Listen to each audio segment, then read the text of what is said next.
Rebecca walked through the automatic doors of Riverside Medical Center for what felt like the 1,000th time. The clock on the wall showed 10:45 p.m. and she was 15 minutes early for her night shift. This was exactly how she liked it. Being early gave her time to prepare, to think, and most importantly, to plan. She had been working as a nurse at this hospital for almost 9 years now.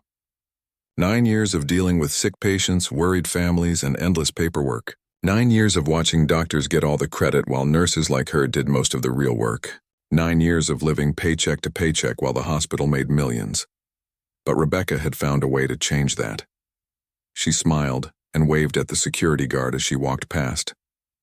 Old Jim always worked the night shift and he knew her well. Everyone at the hospital knew Rebecca. She was the nurse who never called in sick, who always volunteered for extra shifts, who remembered every patient's name. She was reliable, trustworthy, and dedicated. At least that's what everyone thought. Rebecca made her way to the locker room and changed into her scrubs.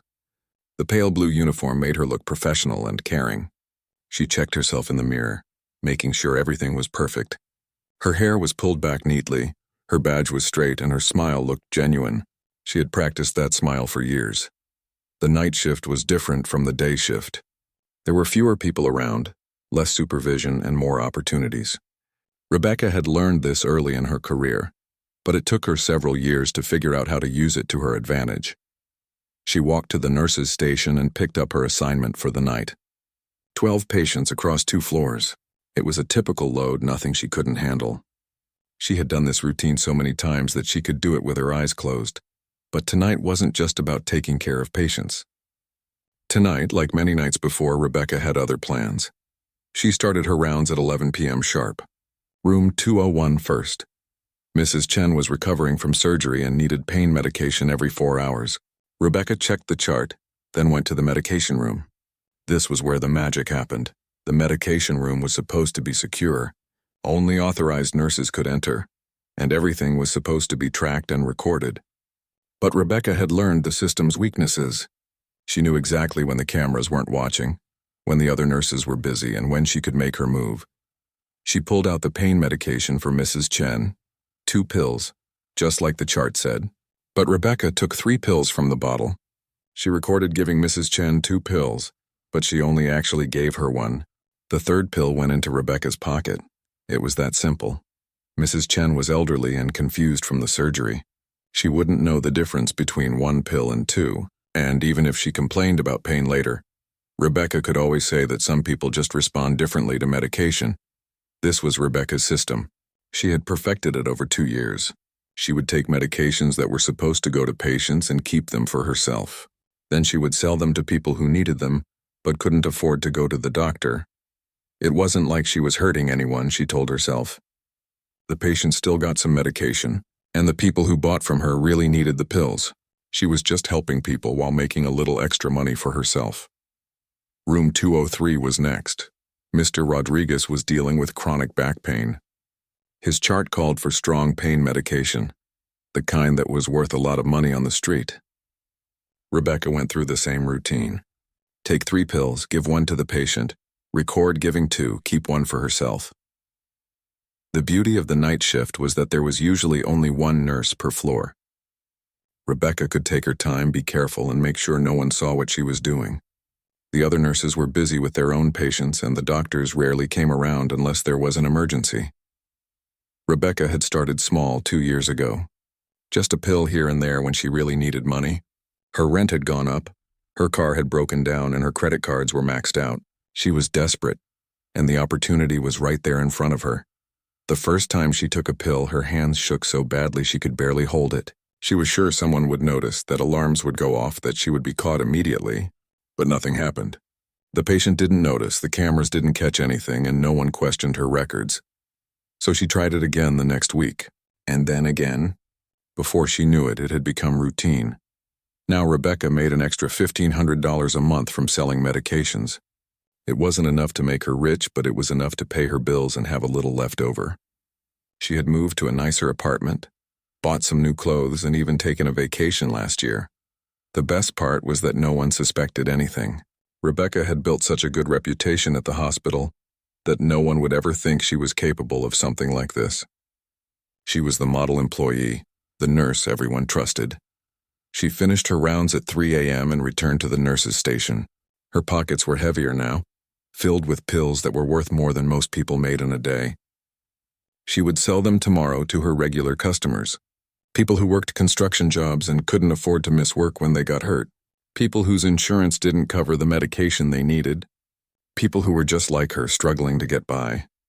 Rebecca pulled out her phone and sent a quick text message. Got the usual stuff. Available tomorrow after 2 p.m. She would get responses within an hour. There was always demand for what she had to offer. She looked around the quiet hospital hallway.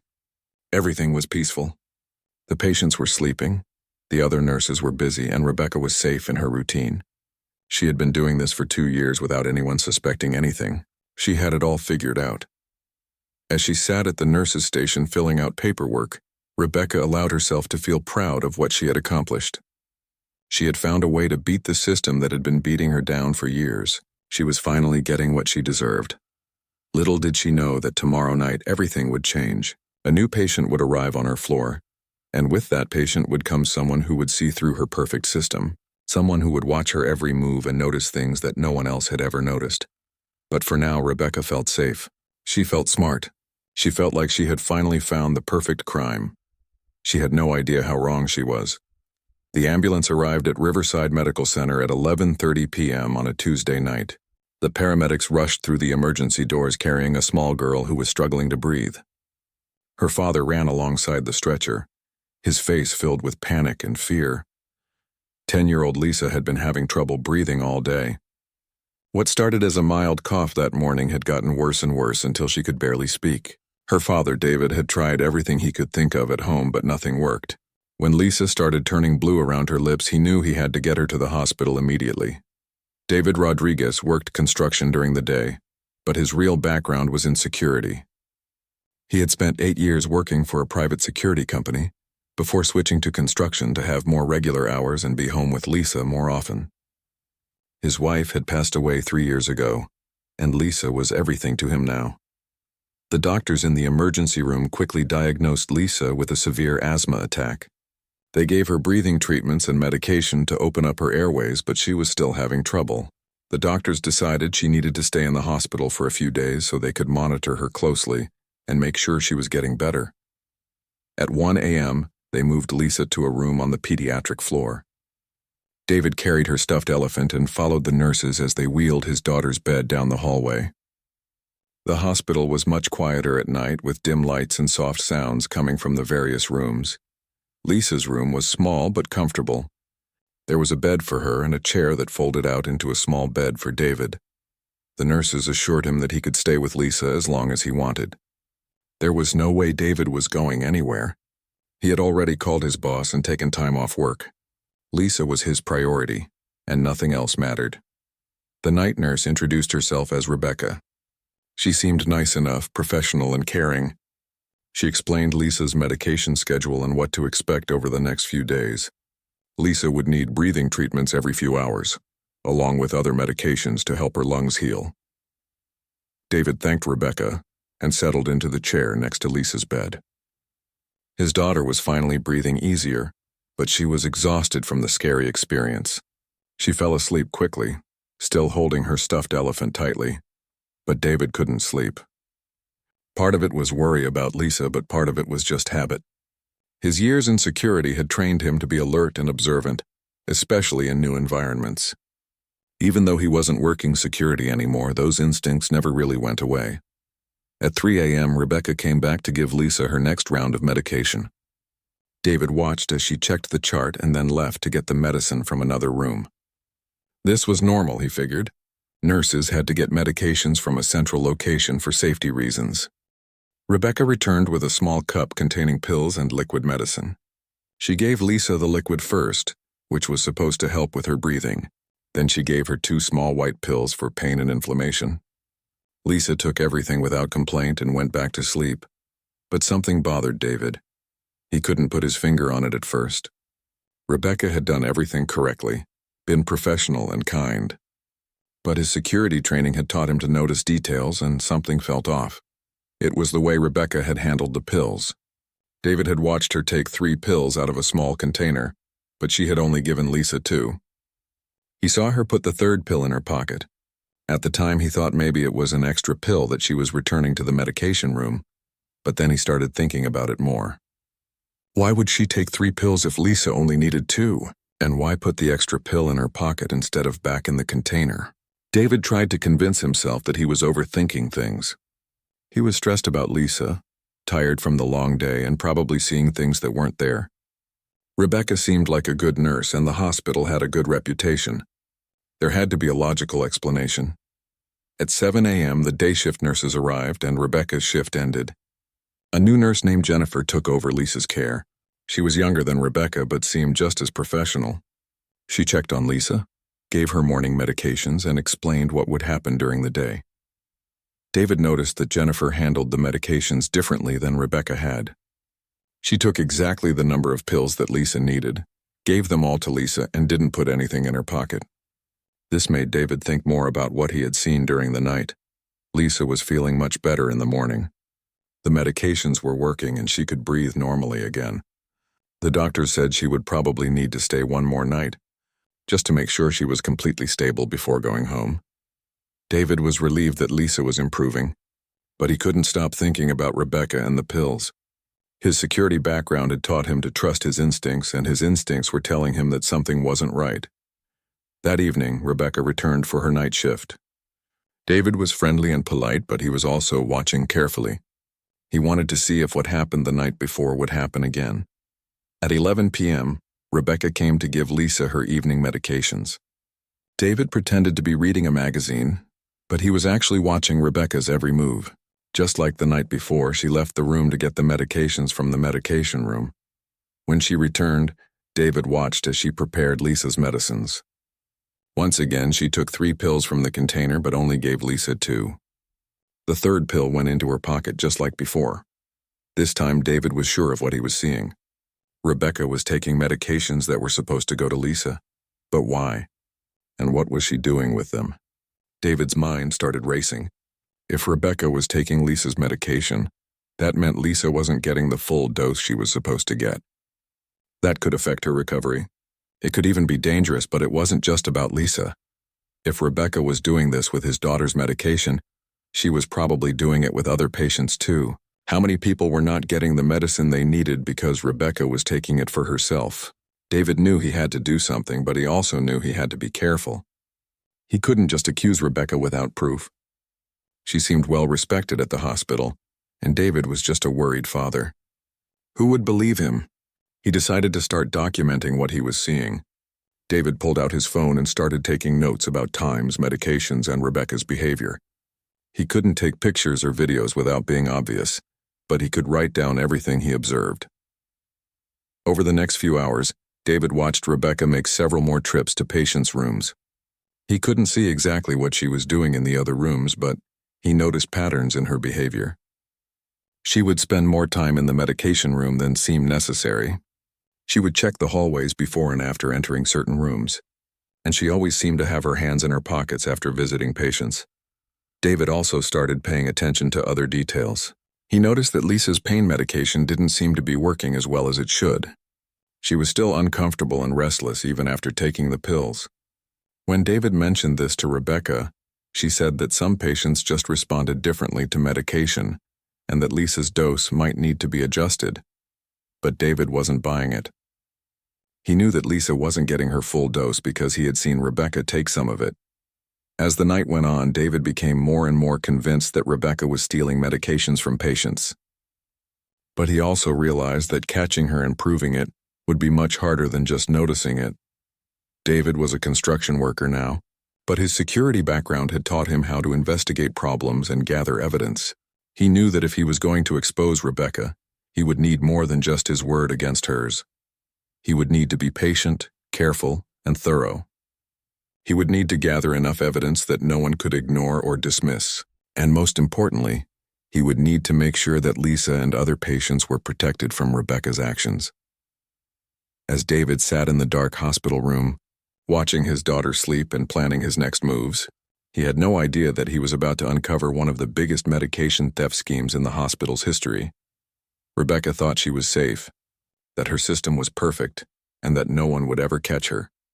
She was about to learn how wrong she was. David barely slept that second night in the hospital. Every time Rebecca entered Lisa's room, he was wide awake and watching. He had started keeping a detailed log in his phone, recording times, medications, and everything he observed about Rebecca's behavior. By morning, David had documented 4 separate incidents where Rebecca had taken medications that were supposed to go to Lisa. Each time, she followed the same pattern. Take more pills than needed, give the patient some but not all, and pocket the rest. But David knew that his observations alone wouldn't be enough. He needed more evidence, and he needed to understand exactly what Rebecca was doing and why. When Jennifer, the day nurse, arrived for her shift, David decided to test something. He casually asked her about Lisa's medication schedule and dosages. Jennifer was happy to explain everything in detail. She showed David the medication chart and explained exactly what Lisa should be receiving and when. According to the chart, Lisa should have been getting 2 pain pills every 6 hours, but David had seen Rebecca only give her 1 pill each time, while taking the second pill for herself. This confirmed what David had suspected. Rebecca was stealing half of Lisa's pain medication. David also asked Jennifer about hospital policies for handling medications. She explained that all medications had to be carefully tracked and that any unused or wasted medications had to be properly disposed of with another nurse as a witness. This made David realize that Rebecca's actions were not just wrong, but they were also breaking serious hospital rules and probably laws too. During the day, while Lisa was feeling better and watching cartoons, David used his phone to research medication theft in hospitals. What he found shocked him. Medication theft by healthcare workers was more common than he had thought, and it often went undetected for months or even years. David learned that nurses who stole medications usually had drug addiction problems themselves, or they were selling the drugs to make extra money. Either way, patients were the ones who suffered because they weren't getting the full treatment they needed. The more David read, the more determined he became to stop Rebecca. But he also learned that proving medication theft was difficult because it often came down to one person's word against another's. That night, when Rebecca returned for her 3rd shift since Lisa had been admitted, David was ready. He had positioned himself so he could see into the hallway when Rebecca went to the medication room. He had his phone ready to take notes, and he was prepared to watch everything she did. David also decided to try something risky. When Rebecca came to give Lisa her evening medication, David asked her directly about the dosage. The day nurse mentioned that Lisa should be getting 2 pain pills, David said casually. But it looks like you're only giving her 1. Is that right? Rebecca's reaction was immediate and telling. She became flustered and defensive. Oh, well, the doctor may have adjusted the dosage, she said quickly. Sometimes we reduce the medication if the patient is responding well. But David had already checked with the day nurse about any dosage changes. There hadn't been any. Rebecca was lying. And now David knew for sure that she was aware of what she was doing. After Rebecca left the room, David continued his surveillance. He watched as she went to other patients' rooms on the floor. He timed how long she spent in each room and in the medication room. He noticed that she always took longer in the medication room than other nurses did. Around midnight, David decided to take a bigger risk. When Rebecca went into the medication room, David quietly walked down the hallway and positioned himself where he could see through the small window in the door. What he saw confirmed his worst fears. Rebecca was standing at the medication counter with several pill bottles open in front of her. She was systematically taking pills from different bottles and putting them into a small bag in her pocket. She was stealing medications for multiple patients, not just Lisa. David quickly returned to Lisa's room, his heart pounding. He now had direct evidence of Rebecca stealing medications, but he still couldn't prove it with just his word. The next day, David started thinking like the security professional he used to be. He needed to build a case that was so strong that no one could dismiss it or explain it away. First, he started paying closer attention to other patients on the floor. He noticed that many of them seemed to be in more pain than they should be, given the medications they were supposedly receiving. An elderly man in the room across the hall kept asking for more pain medicine because what he was getting wasn't helping. A woman recovering from surgery seemed to be struggling with pain that should have been well controlled. David realized that Rebecca's theft was affecting multiple patients. and it was causing real suffering. Second, David started documenting everything in much more detail. He created a spreadsheet on his phone with columns for time, patient room number, type of medication, amount stolen, and Rebecca's behavior. He was building a database of evidence that would be impossible to ignore. Third, David started researching the specific medications that Rebecca was stealing. He learned that many of them were powerful pain medications that had high street value. Rebecca wasn't just taking random pills. She was specifically targeting the most valuable and addictive medications.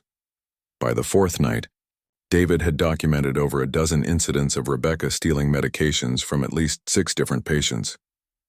He had detailed notes about her methods, timing, and behavior. He had information about which medications she preferred to steal and how she tried to cover her tracks. David also noticed that Rebecca had started acting differently around him. She seemed nervous when she came into Lisa's room, and she was more careful about her actions. David wondered if she suspected that he was watching her. On Lisa's last night in the hospital, David made a decision. He was going to confront the problem head-on. He couldn't just walk away and leave other patients to suffer because of Rebecca's actions. First, he tried talking to Jennifer, the day nurse. He explained what he had observed and showed her some of his documentation. Jennifer was shocked and concerned, but she also seemed unsure about what to do. "These are very serious accusations," Jennifer said. "Rebecca has been here for years and she has an excellent reputation. Are you absolutely sure about what you're seeing?" David showed Jennifer his detailed notes and explained exactly what he had witnessed. Jennifer agreed that it sounded suspicious, but she said that David would need to report it to the charge nurse or hospital administration. That evening, David asked to speak with the charge nurse. He explained his concerns and showed her his documentation. The charge nurse listened politely, but David could tell that she was skeptical. "Mr. Rodriguez, I understand that you're concerned about your daughter's care," the charge nurse said, "but Rebecca is one of our most trusted nurses. It's possible that you're misunderstanding some of the procedures you're seeing." David felt frustrated but not defeated. He knew what he had seen, and he knew that other patients were suffering because of Rebecca's actions. He wasn't going to give up just because the first person he talked to didn't believe him. As David prepared for what he hoped would be Lisa's last night in the hospital, he also prepared for the biggest fight of his life. He was going to expose Rebecca's theft scheme no matter what it took. He had the evidence, he had the determination, and most importantly, he had the knowledge that he was fighting for his daughter and for other patients who couldn't fight for themselves. Rebecca had been getting away with her crimes for 2 years, but her time was about to run out. David was going to make sure of that. David knew that going to the charge nurse hadn't worked. She had been polite but dismissive, clearly not taking his concerns seriously. But David wasn't ready to give up. His security background had taught him that when people don't listen to evidence, you need to present it to someone with more authority and in a way they can't ignore.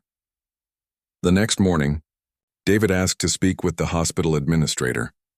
He told the receptionist that he had serious concerns about patient safety that needed immediate attention. After some back and forth, he was given an appointment for later that afternoon. David spent the morning organizing all of his evidence.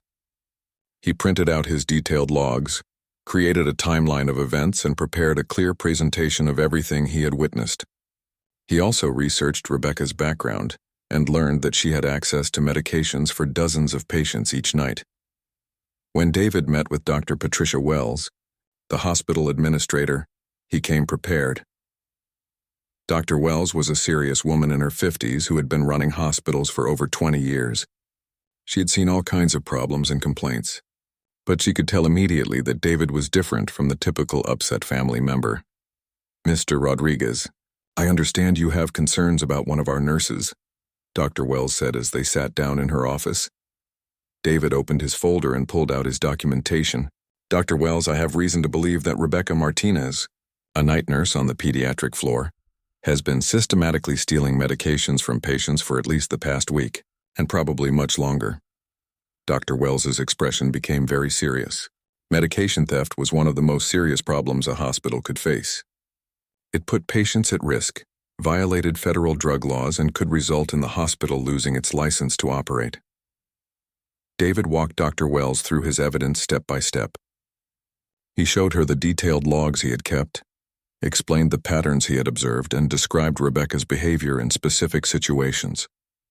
He also explained his security background and why he was qualified to make these observations. "Mr. Rodriguez, these are very serious allegations," Dr. Wells said when David finished his presentation. "If what you're saying is true, we're talking about federal crimes and patient endangerment. But I have to ask, why didn't you come forward sooner?"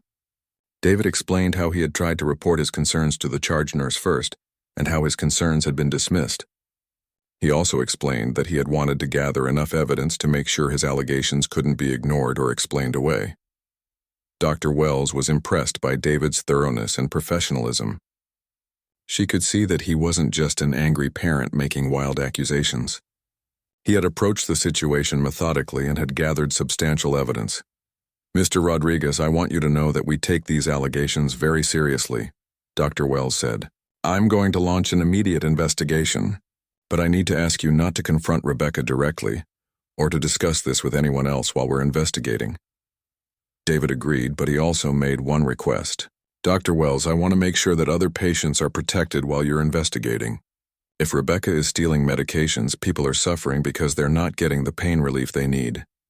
Dr. Wells assured David that patient safety was her top priority. She immediately called the head of hospital security and the pharmacy director to her office. Within an hour, a full investigation team had been assembled. The investigation began that same day.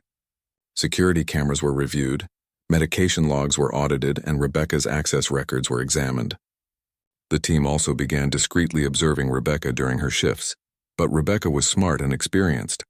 She had been stealing medications for 2 years without being caught, and she had developed good instincts for when something was wrong. Almost immediately, she sensed that something had changed at the hospital. The pharmacy director started asking more questions about medication usage on her floor. Security guards seemed to be making more frequent rounds. Other nurses were asking her about procedures that she had never been questioned about before. Rebecca became more careful and cautious. She reduced the amount of medication she was stealing and changed some of her methods, but she also became more paranoid and suspicious. On the second night of the investigation, Rebecca noticed that the security cameras in the medication room seemed to be positioned differently. She also noticed that someone had been looking at the medication logs for her floor. Her instincts told her that she was being watched. That night, Rebecca made a crucial mistake. Instead of laying low and acting normal, she decided to destroy evidence. She went into the medication room and tried to alter some of the logs to cover up discrepancies in medication counts. But the investigation team was already watching her closely. They saw her entering the medication room at unusual times and staying longer than necessary. They saw her handling paperwork that she shouldn't have been accessing. And most importantly, they caught her on camera altering official medical records. By the third day of the investigation, the evidence against Rebecca was overwhelming. The security cameras showed her taking medications that weren't accounted for in the logs. The pharmacy audit revealed that medication usage on her floor was significantly higher than on other floors, but patient pain scores were worse. And David's detailed observations provided crucial context for understanding what the other evidence meant. Dr. Wells decided it was time to confront Rebecca directly. She called Rebecca into her office along with the head of security and the pharmacy director. Rebecca knew immediately that her career was over. "Rebecca, we need to discuss some discrepancies we've found in medication handling on your floor," Dr. Wells began. Rebecca tried to maintain her composure, but David's detailed documentation made it impossible for her to explain away what she had been doing. When presented with specific times, dates, and descriptions of her actions, Rebecca realized that someone had been watching her very closely. "Who's been spying on me?" Rebecca demanded. "This is harassment. I've been a good nurse here for 9 years." Dr. Wells explained that a family member had reported concerns about medication handling and that the subsequent investigation had revealed serious problems. She didn't mention David by name, but Rebecca immediately suspected who had reported her. When Rebecca was shown the security camera footage of her altering medication logs, she finally realized that the evidence against her was too strong to deny, but instead of confessing, she became angry and defensive. "That father has been watching me like a hawk since his daughter was admitted," Rebecca said. "He's been harassing me and interfering with my work. This is all just his word against mine. But Dr. Wells explained that the investigation had found evidence that went far beyond one person's observations. The medication audits, security cameras, and altered records all told the same story. As the confrontation continued, Rebecca's story kept changing. First, she denied everything. Then she claimed she was just following orders. Then she said she was only taking medications that were going to be wasted anyway. Finally, she claimed that she was taking the medications for her own medical conditions, but none of her explanations could account for the systematic nature of her theft or the fact that she had been altering records to cover it up. By the end of the meeting, Rebecca knew that she was caught. The evidence was too strong, and her attempts to explain it away had only made things worse. Dr. Wells suspended Rebecca immediately and called the police. Within hours, Rebecca was arrested and charged with drug theft, falsifying medical records, and patient endangerment. As Rebecca was led away in handcuffs, she was still angry and defiant. She blamed David for ruining her life and claimed that she had been unfairly targeted. But everyone who saw the evidence knew that Rebecca had brought this on herself. David felt relieved that Rebecca had finally been caught, but he also felt sad about the whole situation. He thought about all the patients who had suffered because they didn't get the medications they needed. He thought about how long Rebecca might have continued if he hadn't been there to witness her actions. Most importantly, David thought about Lisa, who was finally going home from the hospital healthy and safe. His determination to protect his daughter had led to protecting many other patients as well. Rebecca's perfect system had finally been exposed, and her days of getting away with theft were over. The investigation into Rebecca's activities expanded rapidly after her arrest. What started as David's observations about his daughter's medication had uncovered something much larger than anyone had initially imagined. Dr. Wells assembled a team of investigators to review 2 years' worth of medication records, patient charts, and security footage. What they found was shocking. Rebecca hadn't just been stealing medications occasionally. She had been running a systematic operation that affected hundreds of patients over more than 2 years. The pharmacy audit revealed that medication discrepancies on Rebecca's floor were 300% higher than the hospital average. Pain medication, anxiety pills, and sleep aids were disappearing in significant quantities, but the paperwork had been carefully manipulated to hide the theft.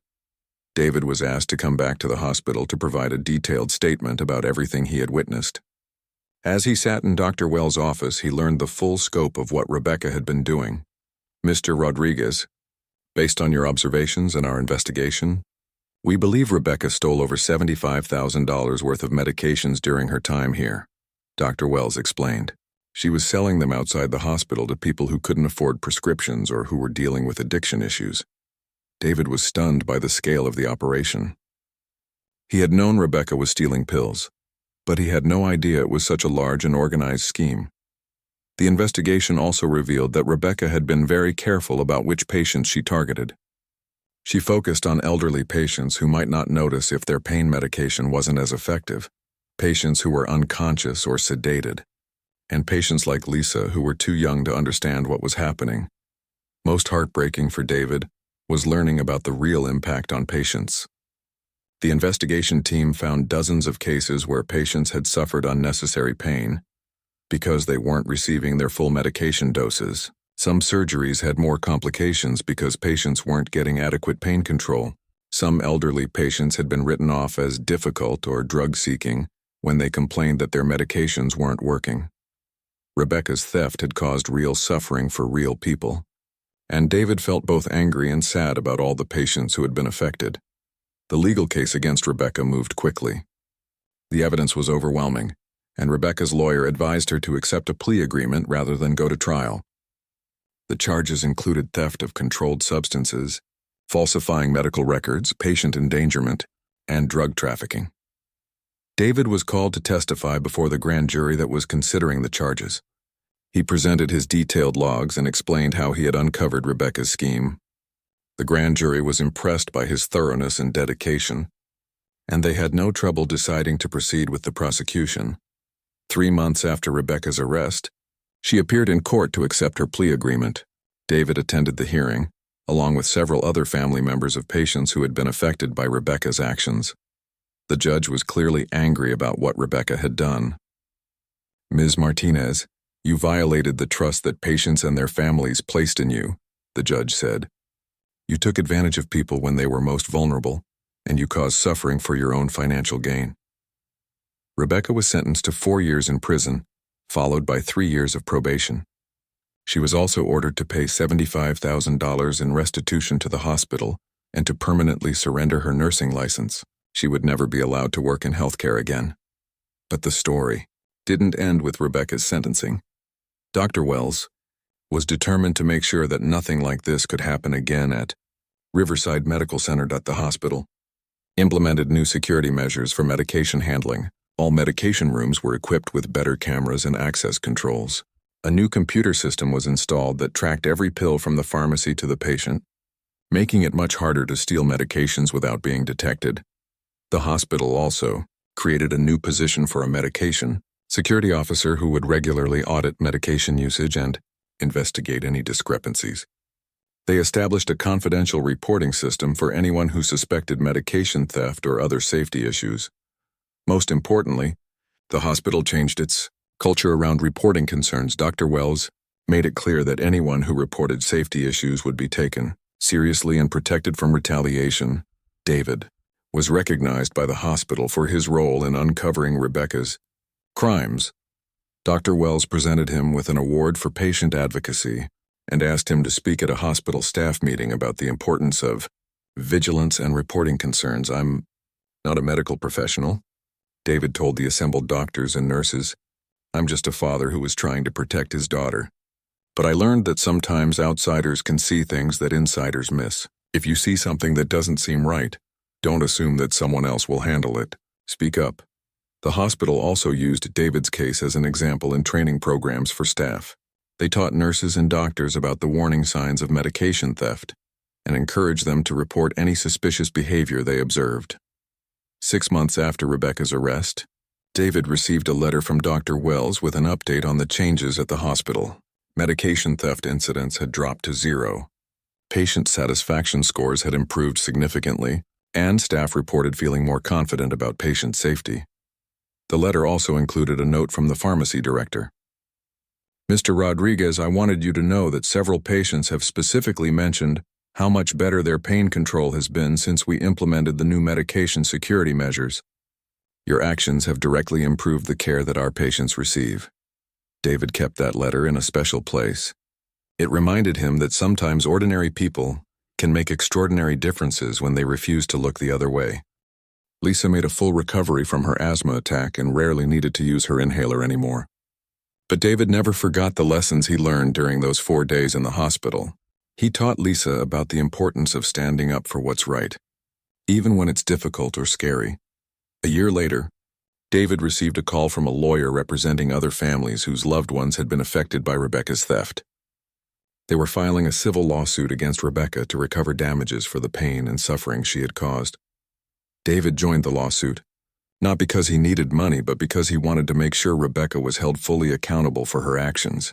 The lawsuit was successful, and Rebecca was ordered to pay additional damages to the families she had harmed. David also became an advocate for patient safety in hospitals. He spoke at conferences and training sessions, sharing his story and encouraging healthcare workers and families to be vigilant about medication safety. Rebecca thought she had the perfect crime, David would tell audiences. She had been getting away with it for 2 years, and she probably would have continued for many more years if I hadn't been there to see what she was doing. But the truth is, there's no such thing as a perfect crime. Someone is always watching, even when you think you're safe. David's story became a case study in hospitals across the country.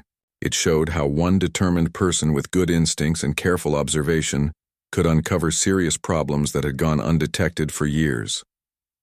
Rebecca, meanwhile, served her full prison sentence. When she was released, she tried to find work in other fields, but her criminal record made it difficult. She eventually moved to another state and took a job in retail, far away from the healthcare field where she had caused so much harm. Years later, David would sometimes think about Rebecca and wonder if she ever felt remorse for what she had done. He hoped that she had learned from her mistakes and found a way to make a positive contribution to society. But mostly, David focused on the positive outcomes of his actions. He had protected his daughter, helped dozens of other patients get better care, and made hospitals safer for everyone. Lisa grew up to become a nurse herself. Inspired by her father's example of standing up for what's right, she specialized in pediatric care and always remembered the lesson her father taught her about watching out for people who couldn't protect themselves. David's vigilance during those 4 days in the hospital had changed many lives. Rebecca's victims got justice, the hospital became safer, and other hospitals learned from what had happened. It proved that sometimes the most important thing you can do is simply pay attention and refuse to stay quiet when something isn't right.